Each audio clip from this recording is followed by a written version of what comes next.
Coming up on Valley News Live at 6, one man is injured after the vehicle he was in bursts into flames. A fitting tribute as a West Fargo police officer who died while on duty is remembered and honored. And a western North Dakota school goes into lockdown after a gun is discovered. Valley News Live at 6 starts right now. This is Valley News Live at 6. We begin tonight with new developments into a truck fire this afternoon. Both the Cass County Sheriff's Office and West Fargo Fire Department responded to a construction truck on fire in the 100 block of Ashley Drive in West Fargo. Now, crews on the scene said the construction equipment truck burst into flames. One of the crewmen jumped into the burning truck and pulled it out of the driveway away from a house. That crewman suffered burn injuries and the condition is unknown. It is unclear the cause of that fire. Another day with wind throughout the valley, only this time with cooler temps. Let's go to Hutch, who has details on tonight's conditions. Hutch? All right, thanks you two. Good evening, everyone. It's been a cool and blustery day. Now we have increasing clouds across the region. We started out our day with freezing temperatures in Langdon and Roseau County, Lake of the Woods County, mid-30s. They're a little warmer down to the south, and it was pretty cool throughout the duration of the day with peak temperatures only in the 40s in portions of northwest Minnesota. And speaking of cool and northwest Minnesota, it was cool enough for some frosty precipitation in the form of flakes flying, captured there by the DOT camera in Lake of the Woods County.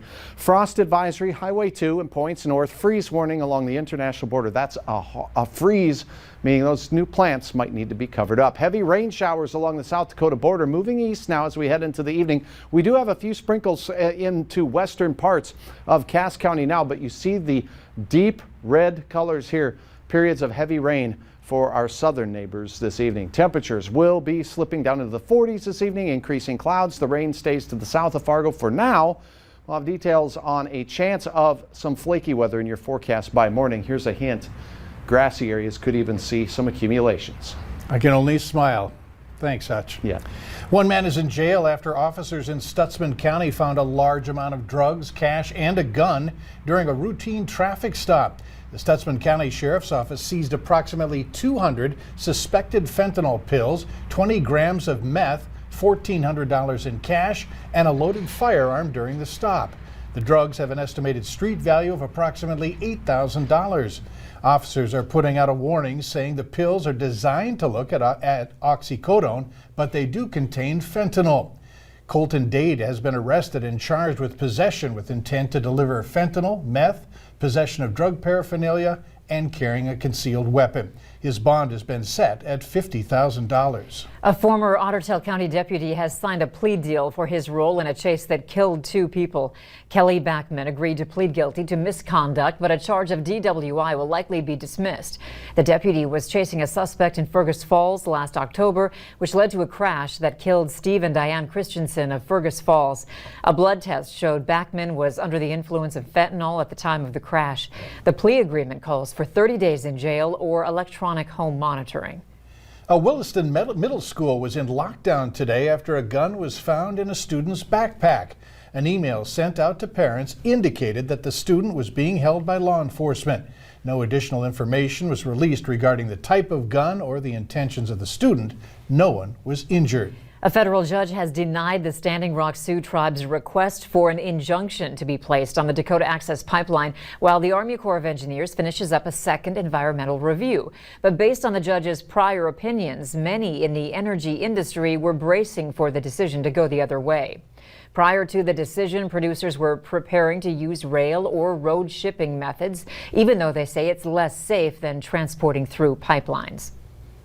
In the effect of a different ruling, you had to have a place to move your oil the next day. So there's no question that producers have spent a tremendous amount of time, effort, and resources looking at alternative ways to move their oil to market. However, the potential for the pipeline to be shut down is still looming, although they won't have to worry about the possibility until March of 2022, when the Army Corps of Engineers is scheduled to finish its environmental review. Industry leaders say they're confident the Corps will reinstate the pipeline's river crossing permit, but the Standing Rock Sioux Tribe says they'll keep fighting for the opposite outcome. North Dakota labor leaders and attorneys are urging people who may have been exposed to asbestos in the workplace to get screened. The Federation of North Dakota Unions says people exposed to asbestos on the job could get some legal relief, but action taken during this legislative session means that relief will be restricted after July 31st.